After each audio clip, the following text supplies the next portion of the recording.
Porque para você fazer parte da igreja de Deus, não é se batizando nem na Assembleia, nem na Batista, nem na Presbiteriana, nem na Adventista, nem na Congregação Cristã do Brasil, nem na Deus é Amor. Para você ser membro da Igreja de Cristo, você tem que se converter a Jesus, se arrepender, para ser selado pelo Espírito Santo, que é o sinal, o selo de Deus, que garante você como propriedade de Deus, que insere você no corpo Igreja de Cristo, para você ser membro dessa igreja. É o Espírito Santo de Deus, não é um mergulho de água dentro de nenhuma instituição, igreja. Deus conhece os que são seus, e os que são de Deus são os que estão selados pelo Espírito Santo de Deus. Romanos 8:9. Se alguém não tem o Espírito de Cristo, esse tal não é dele. O Espírito de Deus é quem nos torna propriedade de Deus, é quem nos torna uma nova criatura, transformando o nosso entendimento. Não é um banho dentro de água num ritual cerimonial de batismo de igreja, como o povo está sendo ensinado. Aí o cara vem para mim e diz assim, não, mas Jesus disse, é preciso nascer da água e do Espírito a Nicodemos. Olha para aí. Olha como os homens estão falsificando a palavra de Deus. Eles pegam esse texto para manipular a palavra de Deus, para fazer o povo crer na mentira dele.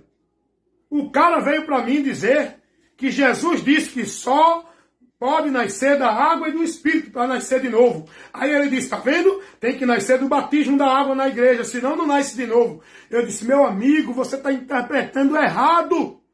Você está fazendo uma grande heresia usando a palavra. Você está levando o povo à maldição, tirando o povo do propósito verdadeiro do que a palavra ensina. Quando Jesus disse a Nicodemos que era preciso nascer da água e do Espírito, Jesus não estava falando de água do batismo dentro de igreja. Essa água que Jesus fala não é um cerimonial de igreja batizando-se e mergulhando dentro d'água. Essa água que Jesus fala é a palavra, é o Espírito Santo. Água e Espírito. A palavra e o Espírito Santo. O Espírito Santo de Deus que convence o homem a crer na palavra. Quando o homem crê, ele é uma nova criatura por Cristo, em Cristo, não dentro de água de cerimônia de igreja. O povo precisa despertar, ser esclarecido, mas aonde vão ter a luz de Deus se estão nas trevas? Como vão conhecer a verdade se estão dentro de um ambiente onde a mentira que prevalece? Os homens estão lá compromissados com a mentira. E ninguém pode se levantar dentro desse sistema com a verdade, porque é expulso do sistema. E como a multidão, a maioria, estão conformadas, satisfeitas no conveniente dentro do sistema, eles não querem se afastar do sistema. Eles não querem constranger o sistema. E eles se submetem dentro da mentira como se estivessem indo para Deus.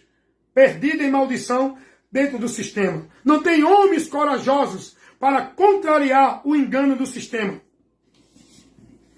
Porque o sistema domina. Martim Lutero, ele foi excluído do sistema católico romano, porque ele se levantou, convidando o sistema a analisar o que ensinava, que estava errado, e mostrou a palavra. Foi isso que Martim Lutero fez. Martim Lutero, ele chamou o sistema para o exame da palavra. O sistema estava distorcendo a verdade, ensinando o povo que salvação era por meio de indulgência, que remissão de pecado era por meio de flagelo e sacrifício, que o homem tinha que buscar outro mediador, não, Jesus não era suficiente. E Martim Lutero disse, não, isso está errado. Está errado, a palavra não ensina assim. Aí ele chama o sistema, os homens, os soberanos do sistema, não gostaram. Perseguiram, excomungaram, expulsaram Martim Lutero do sistema. E aí, depois que Martim Lutero sai do sistema, ele é aceito por Deus. Aprenda uma coisa, ninguém vai ser aceito por Deus dentro do sistema. É preciso sair do meio deles. Hoje o sistema, não só o sistema religioso católico romano, como também o sistema religioso evangélico, é maldito, saia dele. Se quiser estar em Deus. Porque o caminho não é o sistema, é Jesus. A verdade não é o sistema, é Jesus. A vida com Deus não é dentro do sistema, é Jesus. Ninguém vai a Deus pelo sistema, é por Cristo. Então nós precisamos, irmãos, despertar os irmãos e pregar a verdade que liberta. E a verdade que liberta é Cristo, a doutrina de Cristo. Amém, meus amados irmãos? Cuidado. Seja discípulo de Cristo, cristão. A palavra cristão, ela só aparece 3 vezes na Bíblia. A primeira, em Atos 11:26, quando os apóstolos foram chamados, denominados de cristão, pela primeira vez. Por quê? Não foi porque estava dentro de uma religião cristã. Não é uma religião cristã, não é o cristianismo. Essa religião cristã, o cristianismo, não é de Deus. Não existe isso. Os apóstolos foram chamados de cristão pela primeira vez em Antioquia. Isso está relatado em Atos dos Apóstolos 11:26, porque eles foram notados pela mensagem que ele trazia de Cristo, pela defesa do Cristo que eles pregavam. Não era pela uma religião que eles estavam. A segunda vez que a palavra cristão aparece na Bíblia é em Atos dos Apóstolos 28:26. No momento que Paulo está sendo ali questionado e em sua defesa, ele começa a falar de Jesus. Ele começa a pregar a Cristo. E o rei que estava nesse inquérito, chamado Agripe, esse rei, ele passa até a dar ouvido. Depois ele desperta e diz assim: Paulo, tu estás querendo que eu seja cristão igual tu? Queres me convencer a ser cristão? Ou seja, seguidor desse Cristo que tu prega? Ser cristão é ser seguidor de Cristo. Não é estar dentro de uma religião cristã. Está entendendo isso? E a terceira vez que nós encontramos a palavra cristão na Bíblia é lá na primeira carta de Pedro. Capítulo 4, versículo... Deixa eu ver aqui se é o 16. Esse agora me escapou da mente. Olha o que Pedro vai dizer aos irmãos. Primeira carta do apóstolo Pedro, capítulo 4, versículo 16.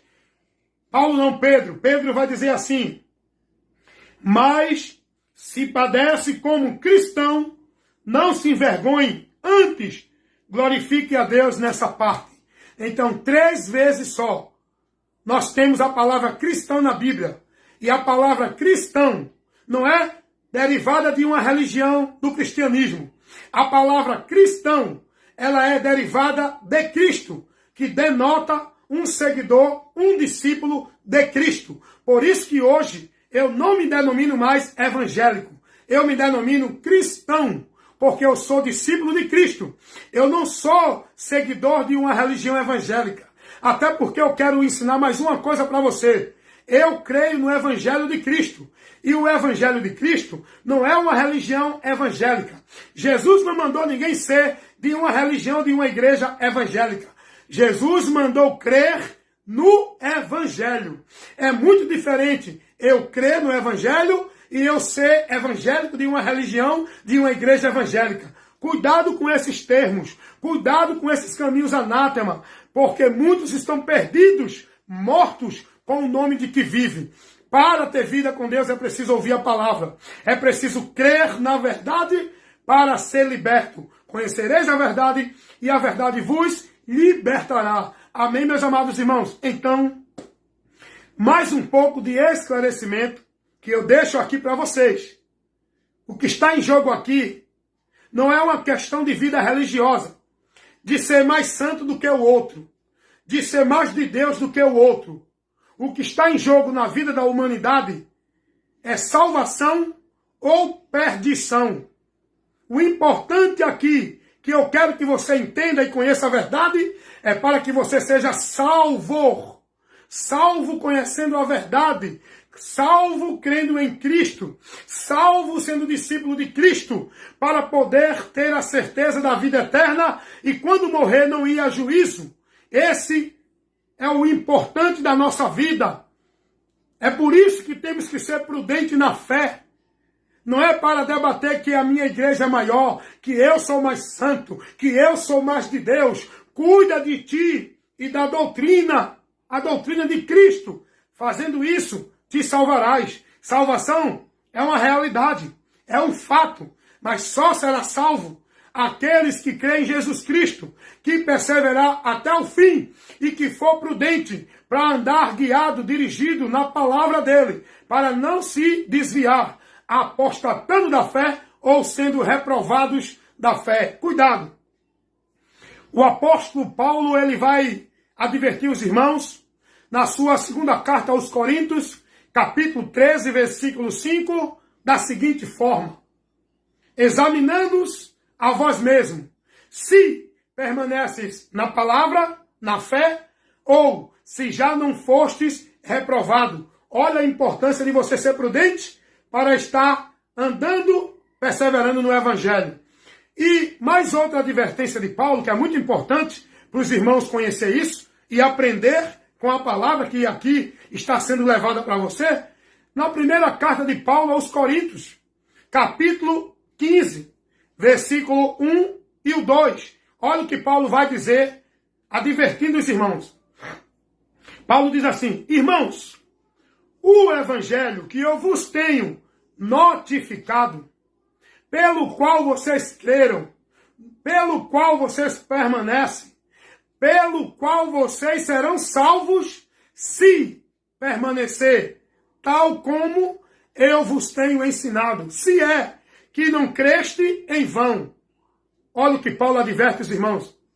Que se eles não tiverem cuidado de se manter no evangelho, que Paulo pregou, que é o evangelho de Cristo, eles não podem ser salvos. Eles estão crendo e devotando sua vida e vivendo sacrifício de tolo, porque não estão sendo conduzidos nem se dirigindo pelo evangelho. Estão dentro de filosofia, de doutrina, de usos e costume, de norma, de regra, de obrigação de igreja. Nós temos que andar com prudência no evangelho. Aquilo que foi ensinado por Cristo para ser salvo. Você aprendeu isso aí, irmão? Meu irmão Cícero Francisco, boa tarde, meu amigo, Pai do Senhor Jesus. Esse é o meu compromisso, meus irmãos. É mostrar a você essa verdade. Como membro do corpo de Cristo e igreja de Deus que eu sou, eu tenho a incumbência, a obrigação pela vocação que Deus me deu, de instruir e levar o ensino da palavra para a edificação do corpo de Cristo, igreja de Deus, que são vocês que ouvem, que dão ouvido à pregação da palavra de Deus. Quem tem ouvido para ouvir, que ouça. Quem crê, que creia. Quem deixar de crer, que deixe. Porém, bem-aventurados que ouvem e praticam a palavra de Deus. É isso que diz em Apocalipse, capítulo 1, versículo 3. Bem-aventurados os que lêem, bem-aventurados os que ouvem, bem-aventurados os que guardam as coisas que estão escritas neste livro. Então, não fique aí procurando ouvir revelação de Deus, profecia de Deus, dentro de igreja, pelos homens, os profetas, os ungidos. Vá para a palavra. Bem-aventurado não é quem busca o profeta para ouvir a profecia. Bem-aventurado é quem crê nas profecias que já estão aqui escritas. E nós temos que pregar e profetizar para o povo. Não é que Deus mandou, que Deus está me revelando, que Deus está dizendo, que Deus está falando, não. Nós temos que levar para o povo a revelação de Deus, que já está escrita. Ouve a palavra de Deus. Deus está te falando, irmão, mas não é dentro desse movimento espiritual de profecia. Deus está te falando aqui na palavra dele agora, nesse vídeo que você está assistindo. Essa instrução maravilhosa, esse esclarecimento maravilhoso, esse momento de edificação, onde você está sendo iluminado, instruído com a luz de Deus, que é a palavra, a doutrina, o ensinamento, o esclarecimento, a instrução que você recebeu agora, desse que vos fala, seu amigo e irmão, evangelista Wellington Ramos. Não sou a verdade, prego a verdade, tenho compromisso com a verdade e busco cumprir o meu ministério, levando a informação da verdade para todos. Amém, meus amados irmãos? Fiquem na paz e, se você desejar, tem muito mais vídeo de instruções e esclarecimento de vários assuntos lá no YouTube, no Kawaii, no Face, no Instagram. Não só eu, mas tem muitos outros instrumentos que Deus tem levantado aqui na internet para pregar a verdade, diante de tantas mentiras que também têm sido pregadas aqui no meio de comunicação virtual à internet. Cuidado!